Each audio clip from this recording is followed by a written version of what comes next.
keutamaan daripada orang-orang soleh.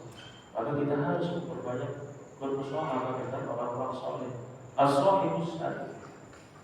Kawan itu menarik, kawan itu mempengaruhi. Ya, ketika kita ingin melihat bagaimana diri kita, maka lihatlah kawan.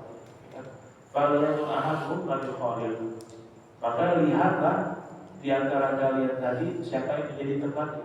Kalau temannya adalah orang-orang yang taat kepada Allah Subhanahu wa Ta'ala, maka insya Allah akan ketularan. Saya lanjutkan cerita yang tadi. Maka orang-orang mukmin, orang-orang yang soleh tadi mencari saudaranya yang ada di neraka. Bahkan dalam riwayat Muslim dan hadisnya yang sahihah, ketika ia selamatkan saudaranya tadi, itu sedang disiksa. Api nerakanya sudah mencapai mata kakinya. Bahkan api neraka sudah sampai di betisnya. Ya tapi karena tadi orang-orang soleh yang berada di surga, ia kenal dengan kawannya tadi, karena masuk neraka, akhirnya diselamatkan. Ya, akhirnya banyak manusia dan juga umat Nabi SAW yang diselamatkan ditolong oleh saudaranya tadi. Kemudian orang-orang soleh tadi melapor kepada Allah Subhanahu wa Ta'ala, ya Rabb, kami sudah menyelamatkan saudara-saudara kami. Apa yang Allah Subhanahu wa Ta'ala sampaikan? Irji'u, kembalilah ke neraka. Lihat, adakah kawan kalian yang memiliki iman walaupun seberat satu iman?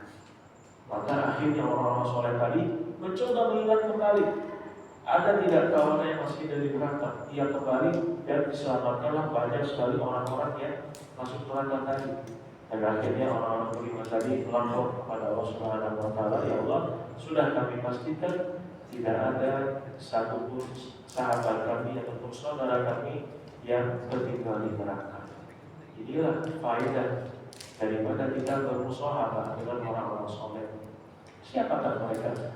Mereka yang memiliki perangai yang baik, mereka yang selalu insya Allah kita jumpai di masjid.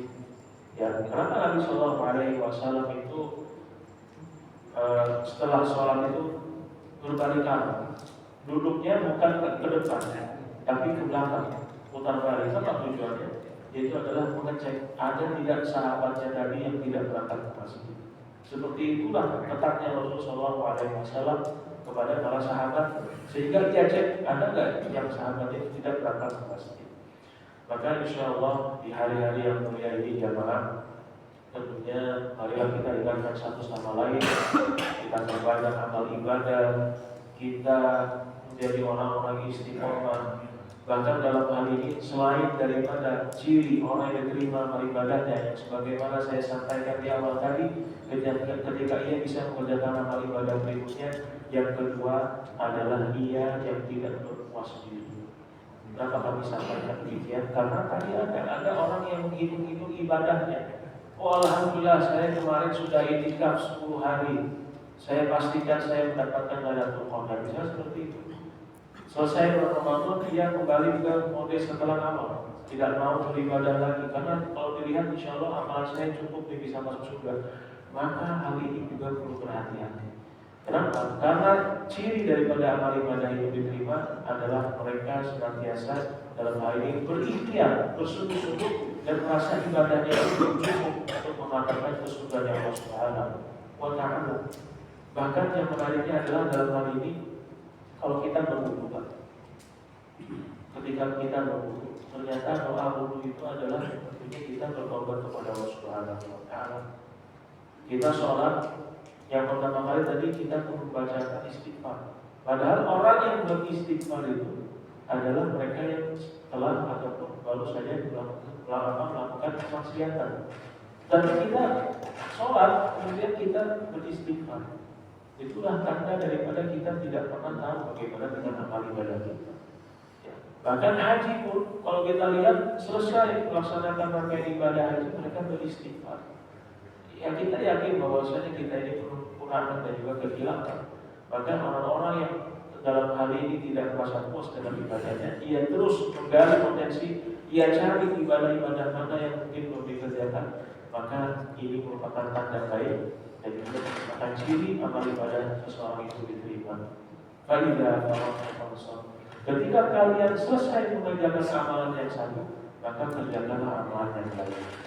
Ini merupakan hal yang sangat baik yang perlu kita ingat. Ya, jadi setiap hari itu kita tidak terlepas daripada ibadah. Bangun tidur, kemudian berangkat sholat subuh, kemudian bekerja, kemudian sholat lagi, kemudian sholat duha misalnya, dan seterusnya sampai kita tidur. Maka ini merupakan implementasi yang amal daripada ketika kita mengerjakan perintah Allah Subhanahu wa taala, faida faragta fansab. Ketika kalian telah selesai mengerjakan amal ibadah yang satu, maka kerjakan amal ibadah yang kedua. Kata Allah Subhanahu wa taala, maka mungkin ini yang bisa kami sampaikan pada kesempatan pada maghrib ini. Mudah-mudahan Allah Subhanahu wa taala sekali lagi memberikan kita keistiqomahan. Orang-orang yang berzikir, mereka akan mendapatkan kesenangan. Ala bidzikrillah tatma'innul qulub. Tidaklah dengan berzikir kepada Allah Subhanahu wa taala hati akan menjadi tenang. Mungkin kalau kita di luar, kita sedang bekerja, kita merasa adanya ketidaktenangan, merasa khawatir dan sebagainya, segala berzikir dan ingat kepada Allah Subhanahu wa taala. Segeralah datangi majelis-majelis ilmu. Kenapa? Majelis ilmu itu disifati sebagai taman daripada taman surga. Nabi sallallahu alaihi wasallam mengatakan kepada para sahabat, "Idza marartum bi riyadil jannah faqtahu." Wahai para sahabat, jika kalian melewati taman surga maka singgahlah. Para sahabat bertanya, di mana taman surga itu wahai Rasul? Sedangkan kita masih di dunia. Dan Nabi sallallahu alaihi wasallam mengatakan, "Halaqatul dzikr."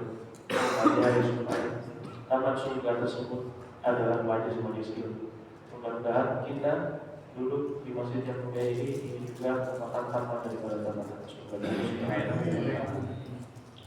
Akhirul kalam, kurang mohon maaf yang benar datang dari Allah Subhanahu wa taala, dan kekhilafan dan juga kesalahan datang daripada lisan al-fakir.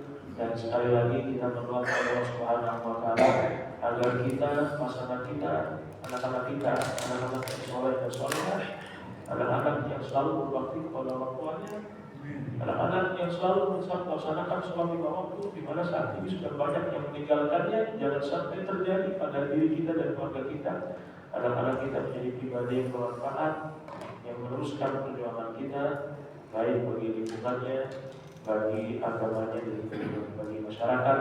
Dan mudah-mudahan kita yang hadir pada kesempatan yang berbahagia ini dimasukkan ke dalam surga Firdaus yang paling tinggi, bersama para anbiya, bersama orang-orang soleh, bersama para syuhada, ulama, wal mursalin, amin.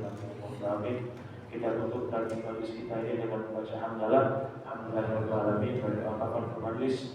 Subhanallahumma wa bihamdika asyhadu an la ilaha illa anta astaghfiruka wa atubu ilaik. Wassalamualaikum warahmatullahi wabarakatuh. Ada sesi tanya, silakan Pak. Silakan. Assalamualaikum warahmatullahi wabarakatuh. Waalaikumsalam warahmatullahi wabarakatuh. Kita panitia kurban kan mengkolektif 100 sapi di kelurahan. Nah itu yang berhak untuk membuka berapa masing-masing, berapa ada akadnya atau sepakatan itu panitia yang besar. Misalnya berat dagingnya 30 kilo sapinya gitu. Kita bertuju, nah yang berhak untuk kurban di kelurahan ini masing-masing berapa sapi? Terima kasih. Pertanyaan yang sangat bagus sekali Pak. Jadi mungkin di sesi daripada majelis ini ternyata ada tanya jawab yang saya mohon maaf sebelumnya. Jadi yang pertama adalah dalam hal ini sebagai panitia kita terus memahami fikih kurban yang berikhtiar dalam hal ini agar ibadah agar pelaksanaan kurban nanti berjalan dengan baik. Maka mengenai hal teknis, mengenai pembagian daging kurban, di mana dalam hal ini adalah satu ekor sapi itu bisa seseorang itu satu orang berkurban atau bisa 7 orang. Ya. Nah, jadi ketika dalam hal ini pernah kita mendengar bahwasanya ada hadis Nabi SAW mengatakan kurbannya yang di satu ekor kambing itu untuk satu keluarga, ya kan? Misalnya kepala keluarga berniat untuk menyembelih kurban, ia niatkan untuk dirinya juga keluarganya, pahalanya sampai kepada keluarganya. Maka dalam hal ini sama berlaku dengan sapi kolektif tadi. Kalau kita dalam hal ini mengambil pilihan, Misalnya kita ikut dalam sapi kolektif tadi, maka insya Allah sama. Ketika